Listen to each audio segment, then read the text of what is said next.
What's up, guys and gals, and welcome back to the Nerd Castle. Today in the world of indie games, we're going to be taking a look at Beacon. This is a game that's very much what it reminds me of, personally, is Risk of Rain, but it does a really good job in sort of incorporating the ideas from Risk of Rain that make it so popular, and kind of condensing it into a different setting or a different, a different aesthetic. So anyways, this is Beacon. This is a game where you are crash landed on an alien planet, and the goal of the game is to become as overpowered and ridiculous as possible. The game has an evolution system where basically the progression currency is called DNA as you're playing. You accumulate DNA, and then when you die, you apply that DNA to your genome in order to add different bonuses to your next run, and then based on how much DNA you collected on the last run, you will progress and unlock new items and things of that nature. And since I've spent the vast majority of my adult life acting in DNA collection, I think that this is a game that is very much copacetic with me. So anyways, it came out on Steam a little while ago. It's been out on itch.io for a really, really long time. I covered it back when it first dropped on itch.io like years and years and years ago. But we're going to check out the Steam version and see if it's something you wanted to add to your wish list or otherwise pass on. If that is the case, I'll have a link for you down below in the description, and then on top of that, you'll also be able to find your way to my Discord and my Twitch stream down there, where I would love to have you. Let's go ahead and start a new game. Now, a quick forewarning on this one. So a quick forward. Basically, the way that this is going to function is that when you start a new game, there's not going to be any of that progression there. For whatever reason, when you start a new game, it deletes your old game, because this is, after all, a roguelike, but it does not count your last run as a death. And so us going in right now, I'm going to do my best to explain the gameplay basics to you so that you understand how the game functions. But I am going to suicide about 10 or 15 minutes into this video so that you can see how the progression mechanic works. We'll go ahead and kill that guy off real quick. Every single time you start out, there's like this weird rolling ball of money that just kind of hangs out near your spawn point. If only I had one of those in real life. Movement is totally simple. It's WASD, and then your aim is controlled with the mouse.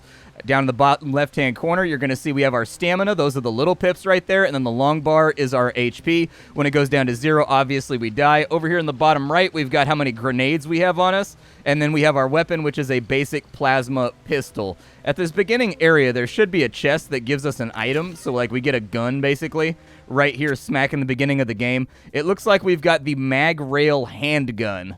Okay. We can try that out. Okay, it makes kind of a cool musical noise. One of the things that instantly jumped out to me with this game is actually how well the sound design is done. The soundtrack and the sound effects and everything else, very chunky, very crunchy, very well designed. In addition, this game has kind of like a foreign alien feeling to it while you're moving around it. I can tell whoever designed this game was very much a fan of, like, you know those sections of Sonic the Hedgehog where you lose control of your character because of all the bounce pads and you're just flying all over the place? This game definitely took some inspiration from that, just largely due to the fact that there are a lot of bounce pads and teleporters and zip lines and traversal methods in this game that'll keep you rocking. Does this gun actually reload? I don't know if this gun actually reloads. We may have to go in with the pistol for just a second. Bunch of health items laying on the ground. As of right now, we are in perfect health, so it's not going to be that helpful in order to pick those up. Although there are some cool details in the health pickups as well. Oh, that's a capacitor right there. So anything in the game that's marked, you either want to destroy it or you want to investigate it. I'm going to destroy that real fast because those capacitors tend to be in control of like a super door somewhere that will give you treasure. This game is absolutely honeycombed with like secrets and goodies, and I'll show you what I mean by that in just a minute once we get further on into the title. But there are secret platforms and like secret objects all over the place, and you should definitely look for them. We got a DNA mod right there that doubles our stats. Very nice. Okay, so on this side we've got a bunch of money from what I can tell. So we've got a money chest over here. We'll go check that out. Is there any place I can drop down? No. You should always pay attention to the foreground. If you see a little platform down underneath, I guarantee you there's a secret right there. These are fruit trees. If you smack them with your weapon, they should drop fruit that feeds you and gives you health. The different health pickups actually have different sound effects too. Like when you pick up an apple, it makes a crunch noise. When you pick up an auto injector, it makes like a, a noise as you inject it into yourself. I've been struck. I'm poisoned. Feels bad. We did get a codex entry right there. Oh, I didn't even see that little guy. He actually got some damage off on me. It's okay. We got a health pickup over on that side, and it looks like we've got some kind of lightning storm modifier that's trying to take us out right now. I just want the health item. That's all that I want. It only gave me like 1 HP, but I'm not going to complain about it. It says that the thing we want is over here, so I feel like there's a pretty good chance. Oh, okay. I feel like there's a decent chance that down here somewhere there's going to be a platform that we can jump off of. And in fact, the Scavenger's Hollow Booster. That may take us precisely where we want to go. And then there's an interstellar transporter. And that's one of the things I really, really, really like about this game, is that you never quite know what to expect from any of your runs. Like, everywhere you go, there's like these little secret shops, there's like little secret treasure chest rooms, there's secret puzzles that give you fat stacks of loot. Like, it's such an odd game in that regard, where there's like so many distractions along the way to your ultimate goal, which is to light the beacon, by the way. The goal of every level is to get to the end, and there's a beacon, and you light it, and it'll take you to the next level. But there's so many things along the way that really extend the shelf life of this game and cause you to play it for far longer than you expected. Like, the average level is only like 10 minutes long, but then like you notice, and it's going to take you 45 minutes to beat a level if you want to go through and just be an absolute antiquarian about everything. Alright, keep wiping out. Oh my god, we just got starched by poison. That feels bad. Well, I may not need to commit suicide in order to show you the progression. We're having a rough start right now. I don't know what's up with this mag rail handgun, but I gotta figure out a way that it fits into my overall build. I like it. It seems like it shoots a bullet that impales the enemy, then explodes, which I'm okay with. A little bomb right there. We got a little bit of health. There may be health inside that right there, too. Indeed, there was. So I think we're back up on the horse right now. I think we're looking pretty good. Love the destructible environments, by the way. Can't recommend that highly enough. Another DNA right there, but it's not a very good one because it comes with a debuff. The DNA can be very, very good, or it can be very, very bad, depending on which ones you pick up. Regardless of that fact, it does allow you to customize your playthrough quite a bit once we end up dying and coming back on in. Yeah, that's a lot of bugs, or whatever they are. I don't know. They've got like a vaporwave thing going on. They're just weird floaty balls that like to party, man. When I came to an alien world, nobody told me that I was going to be contending with giant floaty balls that just wanted to hang out and party. But we'll adjust our regimen and we'll make it function. A little bit more DNA right there, a little bit more DNA right there. That one gives 7% crit chance, which is actually kind of wild and crazy. I don't see any more jump pads over here, so I think we've actually fully scoured this area. I'm going to go ahead and head back, and we're going to go for some more. That one right there is our final destination, the green little marker. And then that one right there is a technical crate. It should have a whole bunch of gear in it. I see a secret. There we go. Very nice. So we've got a treasure chest right here. Let's find out what's inside of it. It looks like we got the Wild Feast. It's an item that allows us to restore all of our vitals up to maximum. Good. And then we've got what looks like another Wild Feast right there. So we got 2 Wild Feasts. At any time, if you don't want an item that's laying on the ground, you can press X, and X will go ahead and convert that into currency so that you can just take it to a shop and spend it or whatever. We are going to have to go off this jump pad, but I got to wait for this lightning storm to go away. There we go. Spit me on over, baby. Spit me on over. So it looks like to the top right, 150 meters, we've got ourselves a technical crate. I am going to go after that because our progression is going to be sincerely gated by what guns we have access to, and we need to find some good guns in order to make this whole thing function. It looks like the jump pad took us straight to where we wanted to go, and it's some kind of tree cave. Okay, there's quill bladders all over the place. I'm going to kill those off now so that possibly I might be able to avoid getting quilled as we get further on it. Here, I'm going to get them with the good gun. There we go. Kind of dodge roll on over this way. Stay away from all the terrifying tyrannid bugs. Please don't touch me. Nope, please. I don't want to be your friend. You're kind of adorable. Like, you're kind of like giant scaly dogs. But I don't know if you're friendly enough to actually get the designation of dog. Oh my. All right, all right, all right. Calm down, calm down. And we got a little bit of DNA right there, a little bit of DNA right there. When I decide to end this run and go ahead and knock myself off, we should be able to do some kind of progression and see how the game functions, because that is actually the principal mechanic. All right, so wipe that guy out right there. We got a little bit of health on that side, a bunch more DNA. I think that just has health in it, yeah, so we don't have to worry about that too much. We got needles over on that side, or grass or something that's blocking our way to the door. So we're going to have to figure out a way to get through it. It probably goes down once we've killed all the enemies. Or once we've killed all the quill bladders. There we go. There's another one over here. We'll put some quick DPS on him. I'll get stabbed by a giant aeronautical spike. It'll be fun. It'll be the exact way I prefer to spend my weekend. There we go. So the grass has gone down. Let's go ahead and see if we can find whatever the treasure is in here that it's been taunting us with. I need that technical crate so that we can get a cool weapon. And man, when I talk about cool weapons, this game has really, really cool weapons. Like, I'm not trying to dissuade you. One time I got like a giant beetle butt backpack mounted thing that launches like heat-seeking BFG spikes. There's a death laser that's kind of like if you've ever played Diablo 3, the wizard has like a death ray. This game has a death ray. It's got all kinds of stuff. Like, there's some definite fun, overpowered weapons in this game that'll definitely make you be like, that was sick. We got the slimy buboes. This is going to make it so that our shots slow enemies on hit. I'll take that. If you ever want to check and see what stuff you have on you, you can press tab to go to this menu right here and check your overall stats. On top of that, you go to the codex, and it will tell you all of the items that you currently have inside your inventory, sort of Risk of Rain or Isaac style.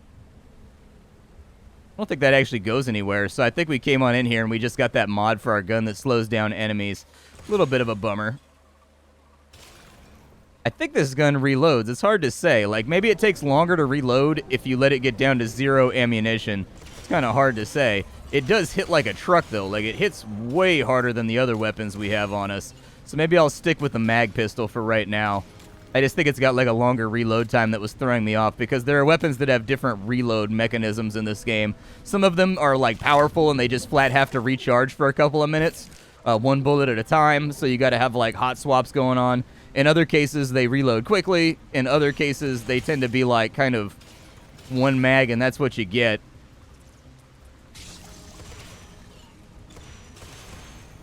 Yeah, I can probably get away with killing off some of this stuff, although we're at full health right now. Let's go ahead and go for the exit. Like, we've got another technical crate that's going to be right up and above us, so I think it's going to be all right. We've got, like, a chance to get something good out here. All right, we got some weird roly boy bugs over here. Going to go ahead and rock out with the reload. Looks like our AoE explosions managed to whack some of these guys. Put some carefully precise shots on them. It looks like we have some DNA right there. 41 health, minus 6 speed DNA. Okay, good to know. You should always check inside these crates when monsters spawn out of them. Sometimes they got chests and stuff inside of them. Any chests or anything inside of there? Nope, not a single chest. The game is not being friendly to me right now. Continuing to the north. But yeah, thus far, all of my experience with the game has been very, very positive. I feel like the game is very tactile. It flows very well. The control mechanism works well. The gun sounds are great. The impact is fantastic on all of the firearms. I've been pretty happy with it. So this deploys a stun missile. Okay.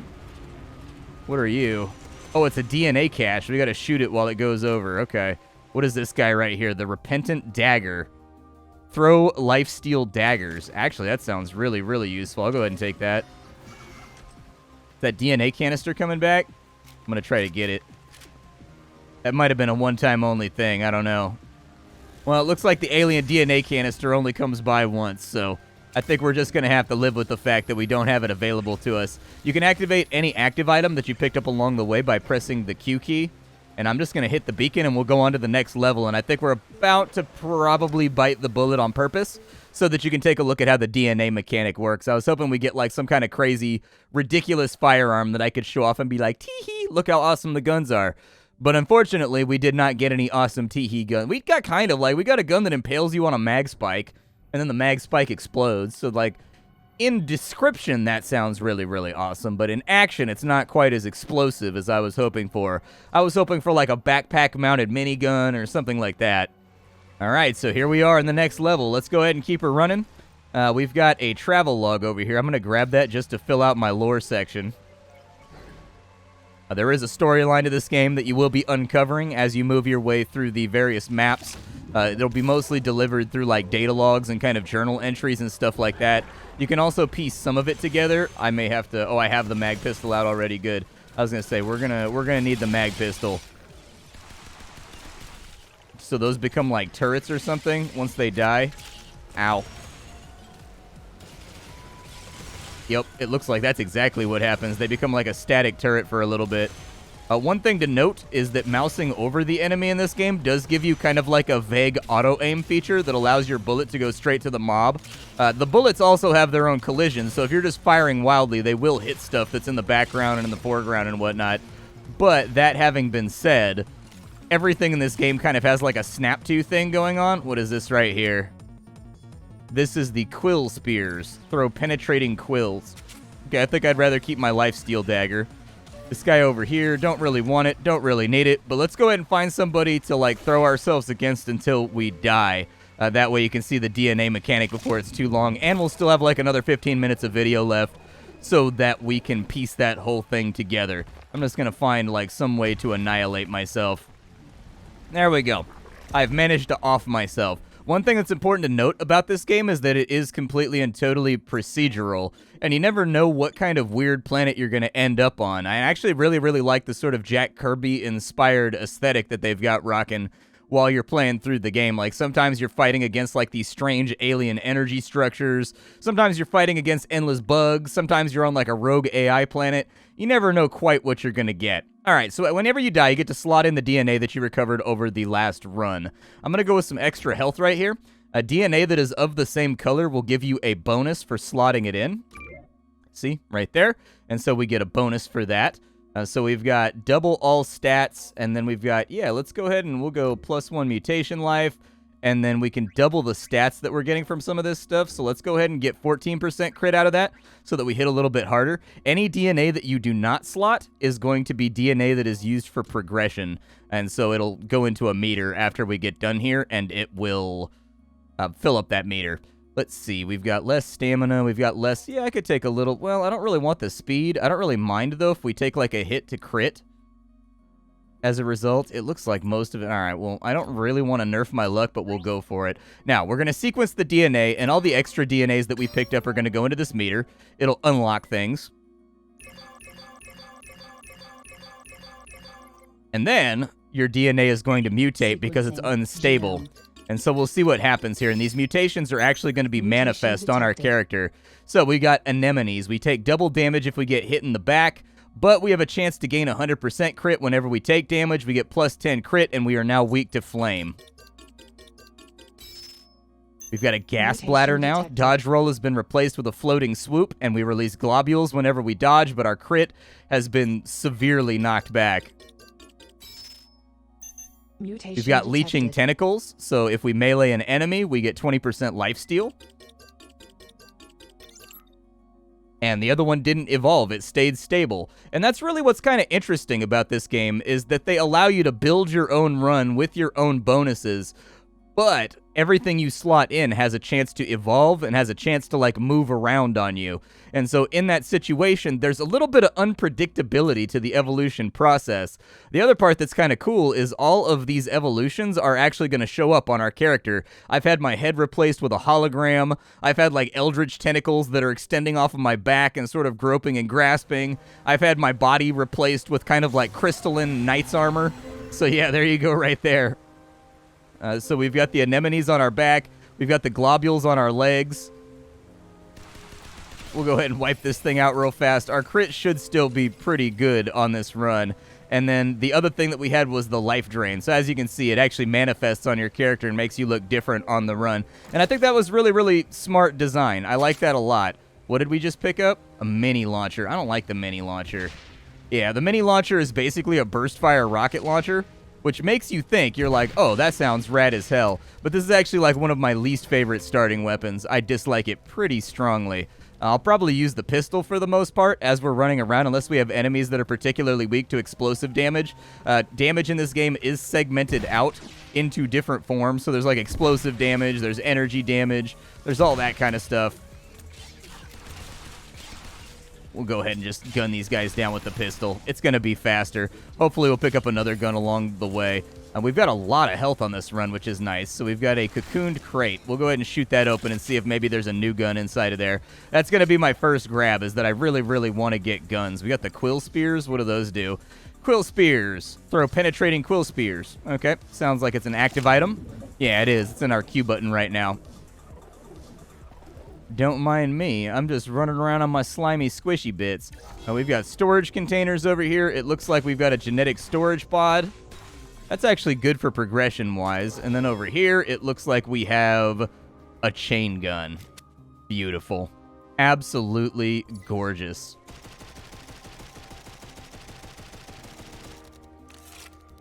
Yep, it's probably got like the world's longest reload time, but I'm okay with that. I'm going to recycle the mini launcher real fast so that we have a little bit of extra scrap just in case we find a vendor or anything else like that. And then we could just kind of like skyrocket ourselves back over here to the left.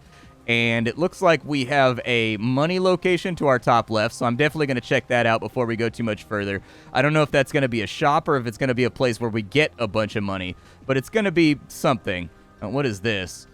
Trade scrap to open this barrier. I don't think that I need to. Oh, it's just in case you want to go back. Okay. There's a munitions dump over there, so pretty solid chance at the munitions dump that we'll end up with some more weapons that we can kind of like casually scan through. I don't see any secrets around here, and I don't see any platforms. I'm usually pretty good at seeing where they're at and keeping an eye on them. But if there was gonna be one, it'd be on this front edge right here. Technical crate, where you at? Oh, robot. What's up, man? Looks like this gun does not deal much damage, but it should benefit pretty hugely from the amount of crit that we have. There we go. Get that spin up rocking. Give me a quick reload. I am pleased to report that the game does not have damage on touch unless the enemy is made out of like acid or spikes or something. That's really, really nice. I haven't thrown any grenades thus far. So we've got a subsurface complex down here. It's got a transmitter array. We've got to destroy transmitters. All right, let's see if we can find some of these transmitters around. They should be marked in purple whenever we run past them. And then once we get that door open, pretty good chance that there's going to be some pretty rad loot inside of there. Go ahead and wipe that guy out. Grab whatever the hell that is. A pyro turret. Okay, it's just a lore entry. Okay. Bunch of angry robots right there. One thing that will take a little bit of adjustment to in this game is that your character is not centered. They're actually slightly low of center. So fighting this way, you've got more view cone, and fighting this way, you've got less view cone. It's one of those little annoyances that I've run into as I've been playing, especially when you have a complex like this one, where you're moving downwards for the vast majority of it, but it's a minor annoyance. I would like it, though, when you came into zones that focus downwards, if the camera actually recentered on your character so that you had the same frame of reference and the same distance of view in every direction. We've got the K7 protective boots, 5 resistance, 40 speed, 10 to all armor. I do feel more zippier, that is true. Unfortunately, I don't have feet upon which to put that, and so I can't say that we're going to get mad mileage out of it. I destroyed one of the transmitters. I don't know how many more there's going to be, though, but there's a couple DNA stashes in there. I'm going to take a look around for a second. Okay, I missed a capacitor down there, but I did get access to the loot room, so there you go. A couple more DNAs. That one's fortified right there, which means that it has no downsides. You don't lose stats for equipping it, so that's actually one of like the value DNAs right there. That's one of the ones you want, is one of the ones that gives you all benefit, no downside. All right, so other things, we've got a munitions dump over here. We obviously want to check that out just because munitions are freaking awesome. It looks like they're on top of that cliff, though, right there, which means that we've got to figure out how to actually access that area. Where does this launch me to?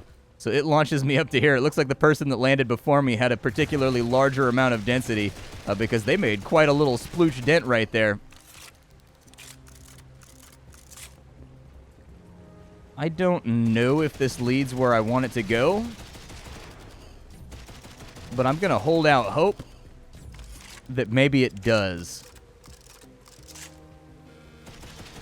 And in fact, it looks like it does indeedy.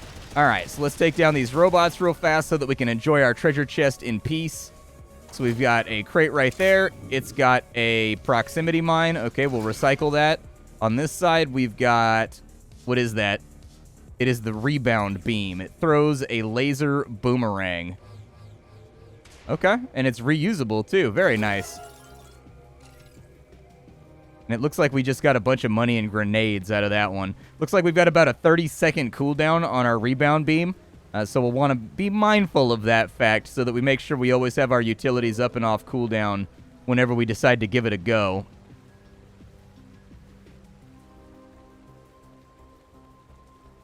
Does look like there's a treasure thing down here, so I'm going to launch myself off the cliff since we don't take fall damage as a result of our weird, I don't know, gas bubble butt.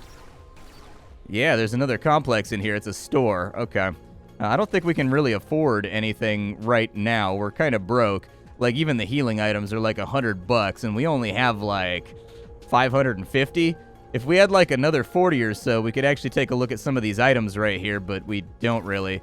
There is some money laying around. I might be able to inch us up to that point, but I think we're still going to be shy. Yeah, we're down by like $10 right now. Oh, no, there's more over here. Okay, so we have enough to buy one thing. It just depends what one thing we want to acquire. I don't know, let's acquire this weird-looking thing over here. I don't know what it is. The Rotvine Tentacles. You have a chance to snare whenever you hit the enemy. Okay, that's actually pretty useful. There's some enemies in this game that can move. They got, like, wheels on them, and so, like, that'll help out a little bit, I think. We are at full health. I'm going to go straight for the exit, and then we're going to see what adventures wait us inside the next spooky alien world. I think we actually have a lot more level to play through than I thought we did. I thought it was just going to be a straight runway to the exit, but it actually looks like the layout is a little bit more sophisticated than that. $45 off that mob right there. You love to see it. He's firing a whole bunch of weird little thingies at me. Yeah, I was going to say, can you come back up and be like weak to damage again? Thank you. Appreciate it.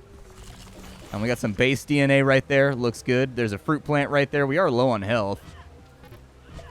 There we go. That'll help out a little bit. These little turret guys have a tendency to drive me nuts. Did he drop an item right there? Oh, it looks like he did. Oh, I ran out of ammo at the wrong moment. You know, you start playing around with a gun that has a 300-round magazine, and you think to yourself, I'm never going to run out of ammo. These good times are going to last forever. And then all of a sudden, the good times are over. What are you? A fly drop core? What does that do? Let's see here. Remove stamina regen delay. Okay. It's alright, but I'd rather have the quill spears even though I haven't been using them. We haven't been like in a situation that's desperate enough for me to need them. Oh good, a storm cell. And it jumped me right into it. Funsies. It looks like we have some kind of terrifying firestorm taking place. We have the Illuminate Sporling right here. Let's see, it gives us plus 30 to critical hit. Yeah, we have to take that. It's just too good for our build right now. What is this? The Impeder. Fires acidic pustules. Fires mega acidic pustule when it crits.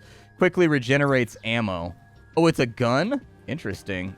Okay, well, I want my minigun back for sure. We got incendiary ammo when we broke down our old pistols, so that's nice. Now we have fire bullets. Hell yeah.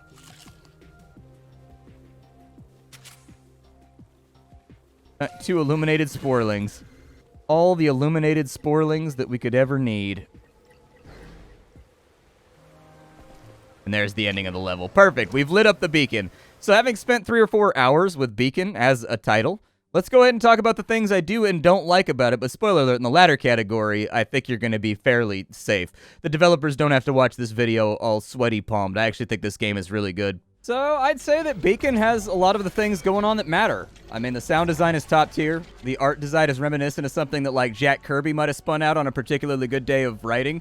The sound effects are really crunchy, they're plosive, they kick really, really hard regardless of what gun you're using, and they allow you to feel the action, and I think that the game is soundtracked quite well as well. This is a game about exploring a hostile, deadly world, and I think that kind of like the 70s style minimalistic EDM vaporwave thing they've got going on does a good job of sort of cultivating that atmosphere. Their procedural generation works really, really well, and I'm a fan of their level design. When it comes to games that are procedural, oftentimes it can feel as though the game is procedural, and that means that like the procedural generation has been done wrong, but you don't really like feel that in this game.